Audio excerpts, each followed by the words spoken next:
Hello again, everybody, and welcome back to Week 12 of the high school football season here on Mirror TV. I am back from my vacation that I enjoyed very much. Glad to see Neil Rudell stepped in and was a gentleman on air last week and making fun of me. But now we're going to get back to some big-time playoff games with Mike Boytim, our high school football beat writer. We got we got 5 games we're going to talk about. We're going to start off first with two teams that have played each other in postseason before. Bishop Guilfoyle hosting Homer Center, Class 1A quarterfinal. And this is the team that is given BG some bad memories here in the last couple of years. Homer Center knocked off who last week? Who did they knock off to get to this BG game? BG had to bye, right? Yeah, BG had to bye. Homer Center had to win. First round game. Yeah. And the reason we're starting off with a quarterfinal game is because this is a huge rematch between the BG and Homer Center, because last year Homer Center ended the 59-game winning streak of BG, which the last team to beat them before the streak in 2013 was Homer Center.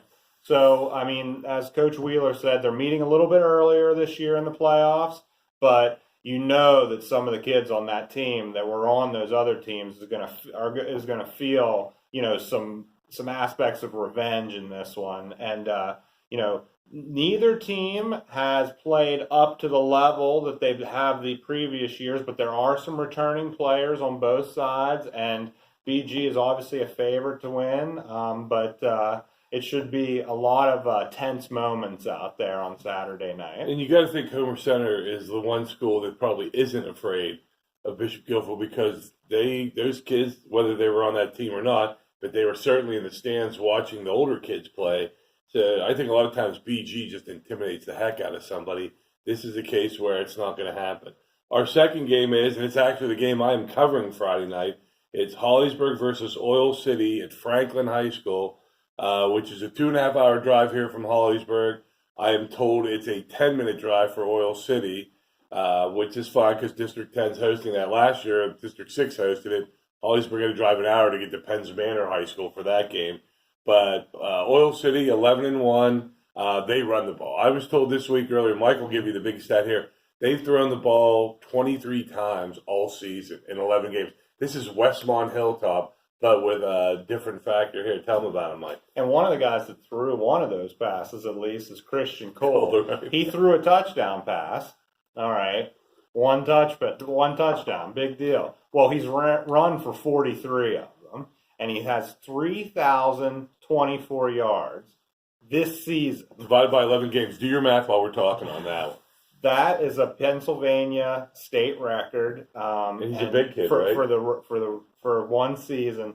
And I asked Homer, what's going to have to happen on Friday for you guys to win? He said, stop number 12. That's his number, and that's really their game plan. They got to try to limit him at least. And they both have played Du Bois, and they both won by a similar blowout score. And last year, Hollidaysburg proved that they can beat District 10 champions by taking out Grove City, which Homer said is a very similar team to this Oil City team they're going to have to get through this week. In Holliesburg, basically, if I'm them, you're putting 11 in the box, and you're daring them to throw.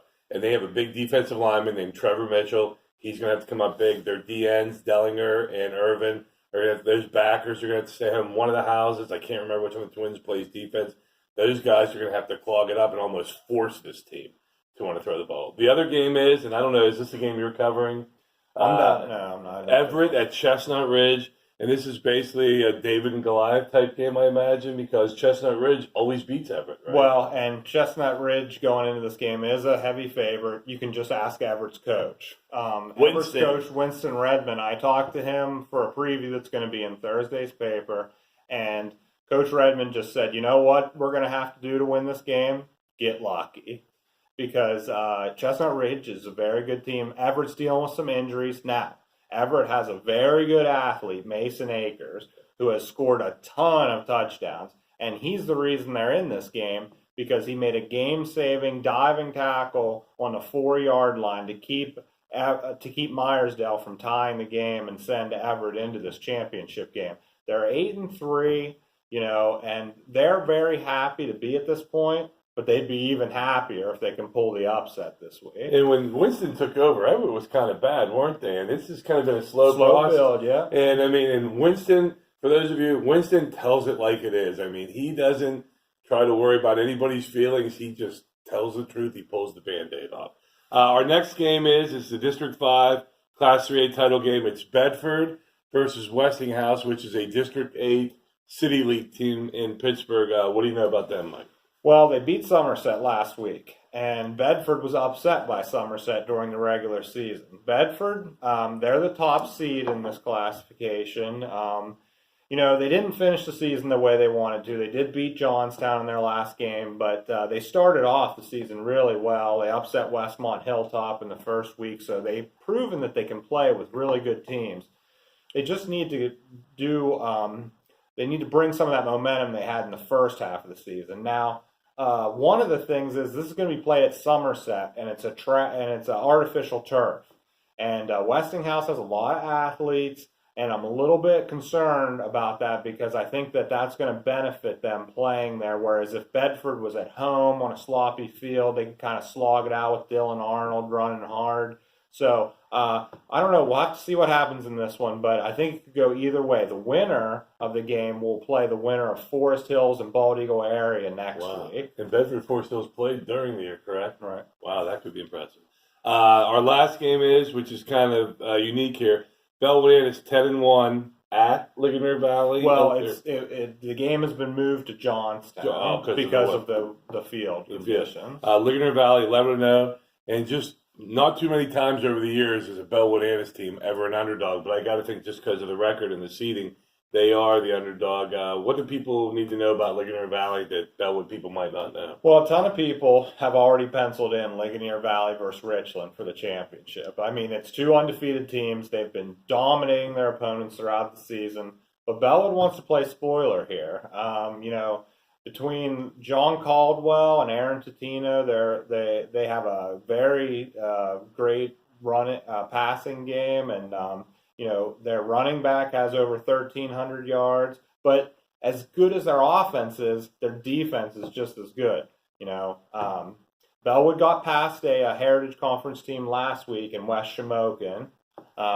This team is obviously also from the Heritage Conference, and the Heritage Conference swept all the Westpac teams in the Heritage Westpac crossover. So it's going to be a huge challenge. But Coach Loveridge said this is a measuring stick game. It shows where his program is, and he wants to prove that they are at the same level as Ligonier Valley and Richland, and this is going to be a chance to prove that. Well, that about wraps up Week 12 here for Mirror TV. I understand we will be back next week. My contract has been signed. I know Mr. Rudell and I are both happy with that, and I think I'll be back next week. I don't know how many games we're going to have, but we're going to have some big playoff games for you. For Mike Boytim, I'm Scott Franco. Thanks for joining us.